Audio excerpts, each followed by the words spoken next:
Raj!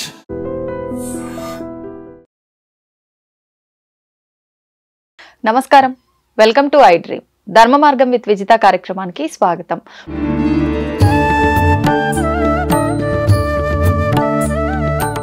నమస్కారం గురుగారు. ఆశీర్వచనం తల్లి.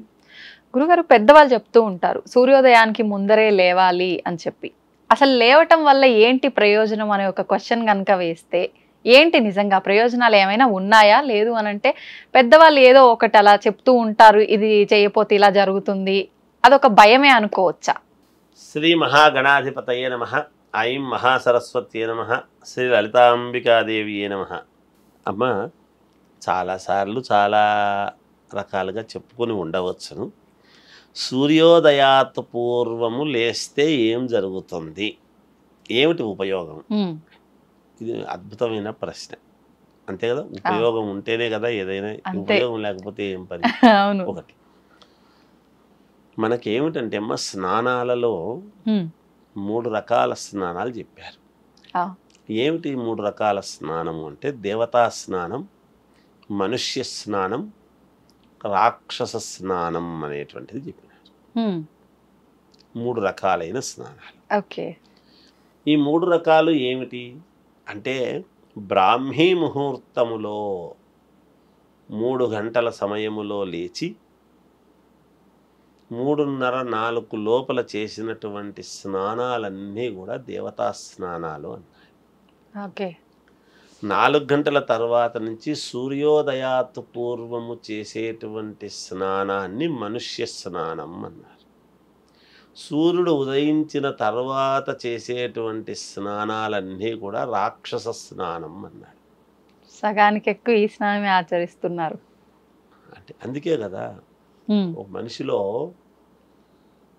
రాక్షసులు అంటే వాడికి ఏమి రా, వాడు రాక్షస ప్రవృత్తి కలిగినాడు, అంత రాక్షసుల్లాగా ప్రవర్తిస్తున్నాడు అని అంటాం.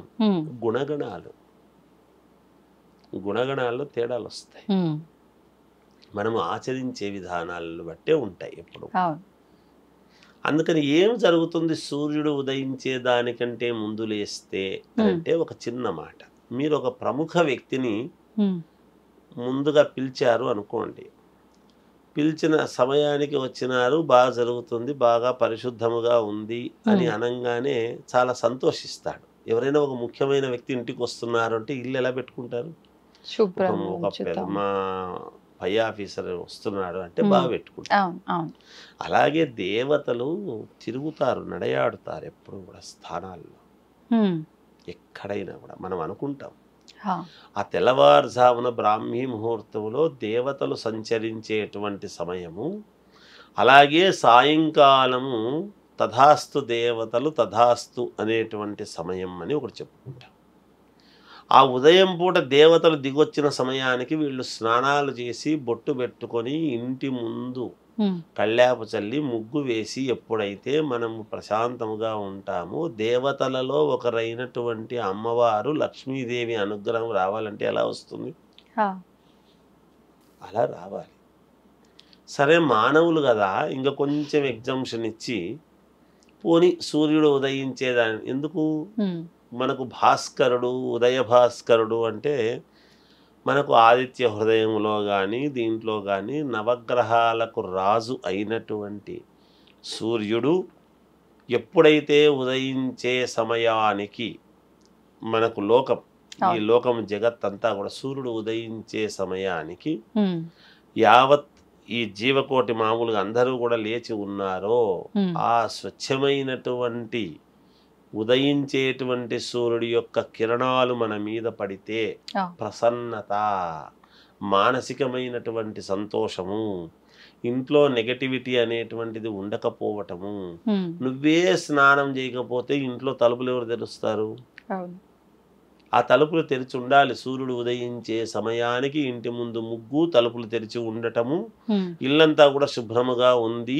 ఆ శుభ్రముగా ఉన్నప్పుడు గనక సూర్యకిరణాలు ఇంట్లోకి ప్రవేశించినాయి అంటే, ఆ లేత కిరణాలు ఎప్పుడైతే పడుతూ ఉన్నాయో మన మనస్సులో ప్రశాంతత, ఇంట్లో నెగటివిటీ అనేటువంటిది ఉండకుండా పోవటము, అంతా పాజిటివ్గా ఉండటము. నువ్వు ఏ పూజ ఏ పునస్కారము చెయ్యకపోయినా సూర్యుడు ఉదయించేదానికంటే ముందు ఇంట్లో దీపారాధన చేసి ఊరికే అలా కూర్చున్నా 2 అగరబత్తీలు వెలిగించి ఇలా ఒక్క నెల రోజుల పాటు కంటిన్యూగా చేస్తే 2వ నెలకు గనక మీకు మేలు జరగలేదు అంటే నన్ను అడగండి.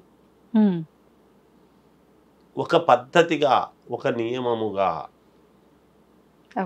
ఎప్పుడైతే చేస్తారో ఖచ్చితంగా మేలు జరుగుతుందమ్మా. పంటలు ఎలా పండుతున్నాయి ఈరోజు ధాన్యము అని మనం అనుకుంటున్నాము కదా.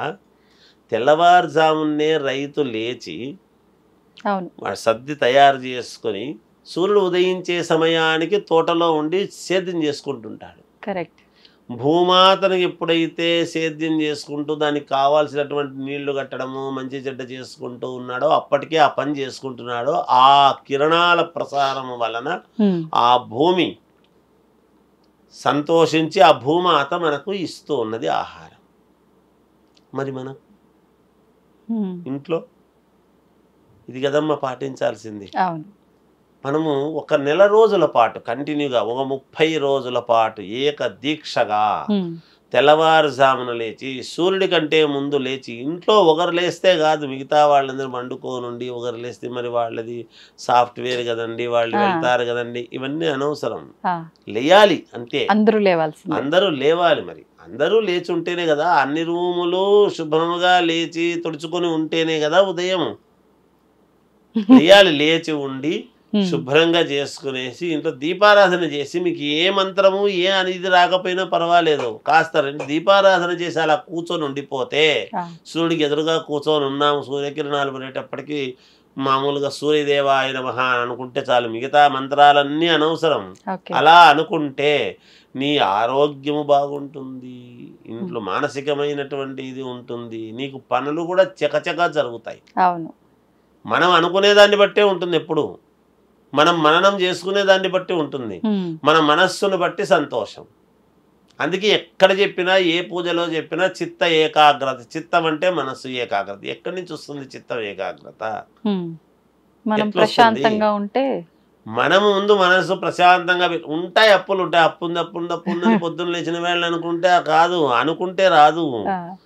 ఈ అప్పుని తీర్చుకోగలను అనేటువంటి ఆత్మవిశ్వాసం నీలో ఉండాలి. ఆత్మవిశ్వాసం లేకపోతే చేసినప్పుడు చేసి డబ్బు తీసుకొని ఖర్చు పెట్టేటప్పుడు పెట్టుకొని కట్టేటప్పుడు ఫీల్ అయితే ఎట్లా? నేను కట్టలేదేమో, నాకు రాలేదేమో, నాకు చేయలేదేమో. వచ్చినప్పుడు ఎట్లా ఖర్చు పెట్టుకున్నావు? వచ్చినప్పుడు నువ్వే కదా ఖర్చు పెట్టుకున్నావు. అప్పుడు భగవంతుడు ఇచ్చినాడు అంటున్నావు, నువ్వు అడిగింటావు, నువ్వు సంతకం పెట్టింటావు, నీకు లోన్ వచ్చి ఉంటుంది, తీసుకొని ఉంటావు. కట్టాల్సి వచ్చినప్పుడు మాత్రం నాకు భగవంతుడు అనుకూలించలేదు అంటే అది కాదు. నీకు ఆత్మవిశ్వాసం అనేటువంటిది రావాలి. ఎప్పుడైతే నువ్వు ఆత్మవిశ్వాసంతో ముందుకు పోతావో ఈ తెల్లవారుజామున లేచే పనులు లేచి నువ్వు ప్రశాంతంగా కూర్చుంటే ఏమి అనుకోకపోయినా సూర్యదేవుడు అనేటువంటిది సూర్యచంద్రులే మనకి ఇచ్చేది చాలా ఎక్కువ. మిగతా అందరి గ్రహాల కంటే సూర్యచంద్రులు ఇచ్చేది చాలా ఎక్కువ. ప్రత్యక్ష దైవాలు అంటుంటారు, మనకు కనపడుతున్నది. అందుకని అందుకు తెల్లవారుజామున లేస్తే ఉపయోగము. ఏం ఉపయోగం అంటే ఈ ఉపయోగం ఉంటుంది. అప్పులు తీర్చుకోవాలనుకునే వాళ్ళు ప్రశాంతంగా ఏం చేయొద్దండి, తెల్లవారుజామున లేయండి, స్నానం చేసి దీపారాధన చేసి ప్రశాంతంగా సూర్యుడు వచ్చేదానికంటే ముందు కూర్చొని నేను ఎలాగైనా తీర్చుకోగలను అప్పు అనేటువంటి దృఢ సంకల్పంతో ఉండండి. ఖచ్చితంగా ఒక మార్గం దొరుకుతుంది. దీనికి ప్రూఫ్ ఎవరికి వాళ్ళకే తెలుస్తుంది. మీరు అన్నట్టుగా ఒక నెల రోజులు పాటిస్తే, ఒక నెల రోజులు పాటించాలి కదమ్మా. అంతే. మరి మనకు బద్ధకం. రాత్రి 12, 1 గంట, 2 వరకు ఈ సెల్ ఫోన్లు చెడగొడుతున్నాయి. దాంట్లో ఏవో చూస్తుండేది, అవి ఏమి పనికొచ్చేటివి ఉంటాయి, పనికిరాని ఉంటాయి. మనం ఎంతసేపు చూడాలనో దేన్నైనా ఎంతవరకు వాడాలనో అంతవరకే వాడాలి. కరెంటును మనం ఎలా వాడుతున్నాం, పోయి ప్లగ్లో పెడుతున్నామా? లేదు, దానికి భయం ఉంది. దీనికి ఏమంటే ఊరికే చూస్తూ కూర్చునేది, పనికిరానివన్నీ చూసేది. దాంట్లో ఎవరు అసలు దాంట్లో చెడిపోవడానికి మార్గాలు ఉన్నాయి, బాగుపడడానికి ఉన్నాయి. సమాజంలో రెండో ఉంటాయమ్మా. నీకేది కావాలో ఎదుగుదలకు అది చూసుకో, అంతే. వాటి వల్ల లాభం లేదు. వాస్తవం గురుగారు మీరు చేసుకుంటే తెల్లవారుజామున లేయడం వల్ల చాలా మేలు జరుగుతుంది. యోగము వాళ్ళకు డబ్బు వద్దన్నా వస్తుంది. ధన్యవాదాలు గురుగారు. జయోస్తు. తవ్వండి, తవ్వుతున్న శివలింగం సరే దాన్ని అట్లా కప్పేసేయండి, చూపించదండి. Krishna is there. మూర్తి పూజ కాదు, సాక్షాత్ బ్రజేంద్ర నందన భగవాన్ ఉన్నారు మూర్తిలో. ఏమీ ఆశించకుండా ఆరాధించే వాళ్ళు కూడా ఉన్నారా ప్రభుజీ? నిజమైన భక్తి అంటే మనకు తెలియదు కాబట్టి